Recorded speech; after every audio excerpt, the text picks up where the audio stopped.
பிள்ளைகளே, இன்றைக்கு ஞாயிற்றுக்கிழமை மனிதனும் தகவல்களும் என்ற பொது விடயங்களை கொஞ்சம் பார்க்கலாம். பாருங்கள், முற்காலத்தில் தகவல் பரிமாறப்பட்ட முறைகள். முற்காலத்தில் எப்படி தகவல்களை பரிமாறப்பட்டதுன்னு சொல்லி பார்ப்போம். முதலாவது அங்க அசைவுகள் மூலம். அங்க அசைவுகள் மூலம், சைகைகள் மூலம் தகவல்கள் பரிமாறப்பட்டது. அடுத்தது பாருங்கள், கூக்குரலிடல் மூலம்.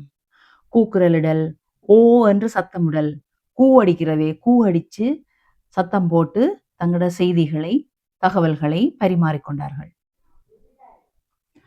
முரசறைதல், அவதான் நீங்கள் முரசறைதல் சொன்னா முரசு கொட்டி முழக்கம் கேட்கும். அந்த முரசு கொட்டி முழக்கம் கேட்டால் ஏதோ ஒரு அரச தகவல், ஏதோ ஒரு தகவல் ஒன்று வந்ததுன்னு சொல்லி மக்கள் ஒன்று கூடி அதை அறிந்து கொள்வார்கள். அந்த முறை மூலமும் தகவல் பரிமாறப்பட்டது. அடுத்தது பாருங்கள், கொடி அசைத்தல். கொடி அசைத்தல் மூலம் தூர இடங்களில் இருப்பவர்கள் தங்களுடைய சைகைகளை காட்டினார்கள். இப்பவும் இந்த கொடி அசைத்தல் முறை புகைவண்டி பயணத்துல இருக்கிறது, அவதானிச்சிருப்பீங்கள். கொடி பரிமாறப்படும், கொடி காட்டினால்தான் ட்ரெயின் போகும் வரும் என்ற விஷயங்கள் இடம்பெறுகிறது. அடுத்தது பாருங்கள், தீக்குவியல் மூட்டல். நெருப்பு மூட்டி தீக்குவியலை மூட்டி பெரிய நெருப்பு எரிச்சு கொண்டு வந்தால் அந்த பிரதேசத்துல தெரியும் ஏதோ ஒரு சிக்னல் ஒன்றை காட்டும். அதன் மூலம் அந்த தகவலை அறிஞ்சு கொள்வார்கள். தீ மூட்டப்பட்டு அதன் அர்த்தம் என்ன என்று சொல்லி புரிஞ்சு கொள்வார்கள். அடுத்ததை பாருங்கள், பிராணிகள் மூலம். பிராணிகள் என்று சொன்னால் குதிரை, குதிரை குதிரை வீரர்களையும் கொண்டு, புறாவை கொண்டு, அன்னப்புறவையை கொண்டு, ஏவலாளை கொண்டு தகவல்கள் பரிமாறப்பட்டது. முந்தின காலங்களில் அரசர்கள், மேல்நிலையில உள்ளவர்கள் மட்டுமே தகவல்களை பரிமாறிக்கொண்டார்கள் முக்கியமாக. அடுத்தது பாருங்கள், ஈட்டியில் செய்தி இணைத்து அனுப்புதல். குறி தவறாமல் இன்னொரு அரண்மனைக்கு, இன்னொரு சிற்றரசுக்கு ஈட்டியில இருந்து குறிப்பாக தகவலை கட்டி ஈட்டியால் எய்து அனுப்புவார்கள். அதன் மூலமும் தகவல் பரிமாறப்பட்டது. அடுத்ததை பாருங்கள், சேனை பாட்டு. சேனை பாட்டு, சேனை பாட்டு என்று ஒரு பாட்டு இருக்கும். அப்படின்னு சொல்லி பாடல் மூலமும் தகவல் பரிமாறப்படும்.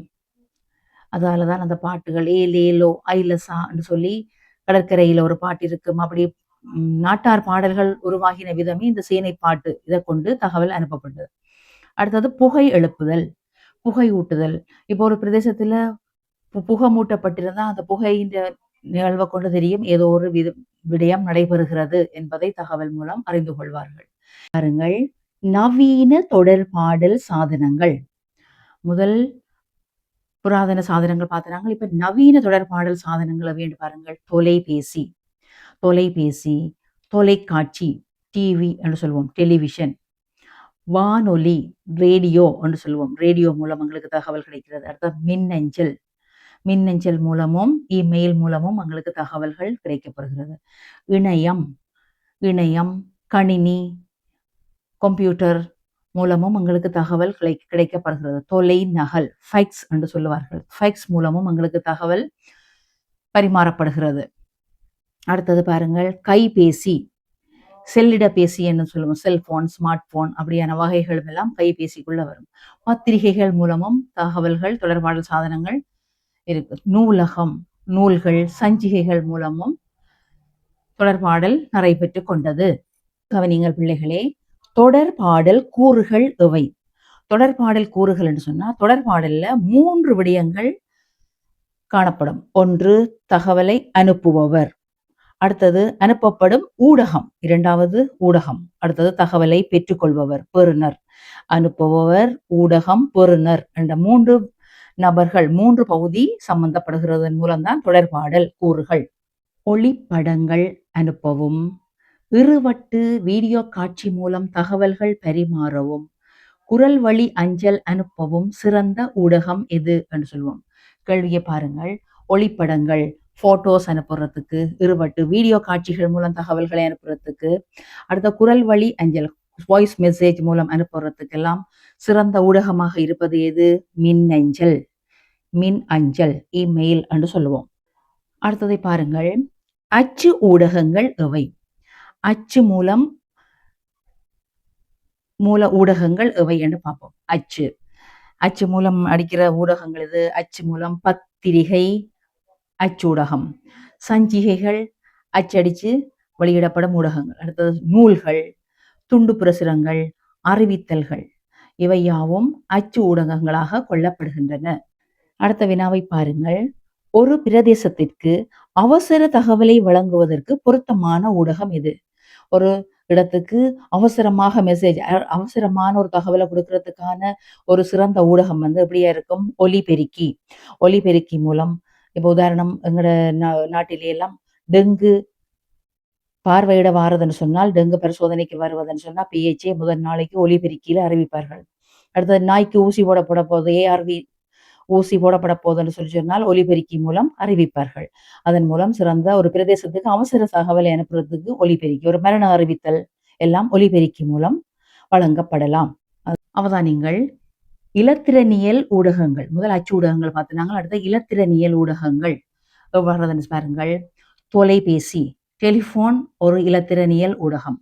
வானொலி, ரேடியோ ஒரு இலத்திரனியல் ஊடகம். அடுத்தது திரைப்படங்கள், இணையம், மின்னஞ்சல், தொலையஞ்சல், தொலைநகல், தொலைக்காட்சி, இவை அனைத்தும் இலத்திரனியல் ஊடகங்களாக கொள்ளப்படுகின்றன.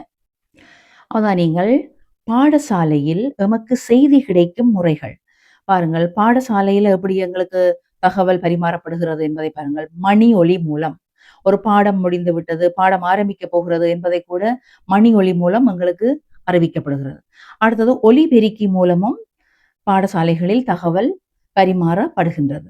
அடுத்தது மாணவர் தலைவர் மூலம், மானிட்டர் வருவார், மானிட்டர் அதிபர் சொல்லிவிட்ட மெசேஜை எங்களுக்கு தருவார் வகுப்புல. அப்ப மாணவர் தலைவர் மூலமும் தகவல் பரிமாறப்படும். அடுத்தது காரியாலய உதவியாளர்கள் மூலமும் கிடைக்கும். காரியாலய உதவியாளர் சொன்னா ஒரு பியோன் மூலமும் ஏதாவது அவசர கடிதங்களை வகுப்பறைகளில் அனுப்பப்படும். அடுத்தது அறிவித்தல், அறிவித்தல் பலகையில, நோட்டீஸ் போர்டில் அறிவித்தல் பலகையிலேயும் அறிவித்தல் போடப்பட்டிருக்கும். அடுத்தது கூட்டங்கள், கூட்டங்கள் மூலமும் எங்களுக்கு தகவல், அதிபர் கூட்டத்தில் உரையாற்றி எங்களுக்கு தகவல்களை தருவார். இது பாடசாலையில செய்தி எங்களுக்கு கிடைக்கும் முறைகளாக கொள்ளப்படுகிறது. அடுத்த வினாவை நீங்கள் ஒருவரது சொந்த கையெழுத்தில் எழுதப்பட்ட கடிதம் ஒன்றை அவ்வாறே விரைவாக வேறொருவருக்கு அனுப்புவதற்கு உதவும் சாதனம். பாருங்கள், நான் எப்படி ஒரு கையால் ஒரு கையொப்பமிட்டு ஒரு கடிதத்தை எழுதினேனோ அதே போல அந்த கடிதம் அங்க பெறுநருக்கு போய் சேர வேண்டும் சொன்னா அதற்கு அனுப்புவதற்கு உதவும் சாதனம் தொலைநகல், ஃபேக்ஸ் என்று சொல்லுவோம். தொலைநகல், ஃபேக்ஸ். அடுத்தது பாருங்கள், இலங்கை அரசுக்கு சொந்தமான தமிழ் பத்திரிகை எது? இலங்கை அரசும் பல ஊடகங்களை கொண்டிருக்கிறது. இலங்கை அரசுக்கு சொந்தமான தமிழ் பத்திரிகை தினகரன். தினகரன் பத்திரிகை இலங்கை அரசுக்கு சொந்தமானது. அடுத்த வினாவை பாருங்கள், இலங்கை அரசு தொலைக்காட்சி சேவை எது? இலங்கை அரசாங்கத்துக்கு குறித்தான ஒரு தொலைக்காட்சி சேவை ஒன்று நீண்ட காலமாக இருக்கிறது. அது இலங்கை ரூபவாகினி கூட்டுத்தாபனம். பாருங்கள், இலங்கை அரச வானொலி சேவை எது? இலங்கை அரச வானொலி சேவை FM ரேடியோ இலங்கைக்கு சொந்தமானது எதுன்னு சொன்னால் இலங்கை ஒலிபரப்பு கூட்டுத்தாபனம். இலங்கை ஒலிபரப்பு கூட்டுத்தாபனம். நவீன தொடர்பு சாதனங்களால் நாம் பெறும் பயன்கள் எவை? ஒரு ஊடகம் என்று சொன்னா அதுக்கு சாதகமும் இருக்கும், பாதகமும் இருக்கும். அது இந்த சாதகமான பக்கங்களை நாங்கள் இன்னைக்கு பார்ப்போம். பயன்களை பாருங்கள். உடனடியாக தகவல்களை அறிய முடியும். டக்கண்டு மெசேஜ் எங்களுக்கு கிடைச்சிடும் தகவல். அதை விட விரிவான தகவல் பரிமாற்றத்துக்கு உதவுகிறது. சரியா, விலாவாரியாக எங்களுக்கு தகவல்களை அறியறதுக்கு இந்த ஊடகங்கள் உதவுது. நவீன முறைகள். கல்வி நடவடிக்கைகளை மேற்கொள்ள முடியும். இதன் மூலம் கல்வி நடவடிக்கைகளும் பெரிய அளவில் நிகழ்த்தப்படுகிறது. படங்கள், கடிதங்கள் அனுப்புவதற்கு உதவுகிறது. அடுத்தது பாருங்கள், உலக விடயங்களை உடனடியாக அறிவதற்கு முடிகிறது. உலக விடயங்கள செய்திகள் எல்லாம் டக்கு டக்குண்டு எங்கட காது கெட்டக்கூடிய அளவுக்கு மிக விரைவாக கிடைக்கிறது. இவையெல்லாம் நன்மைகளாக கொள்ளப்படுகிறது. பாருங்கள், நவீன தொடர்பு சாதனங்களால ஏற்படும் தீமைகளையும் பார்க்கலாம்.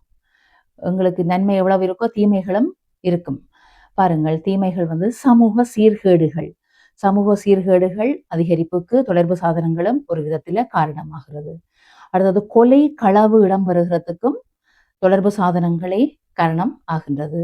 மாணவர்களின் கற்றல் செயல்பாடு பாதிக்கிறது. பணம் வீண் விரயமாகிறது. அடுத்தது சில நோய்கள் ஏற்பட, கண் பாதிப்புகள் ஏற்பட காரணமாக அமைகிறது. இவைகள் தீமையான பக்கங்களாக கொள்ளப்படுகிறது.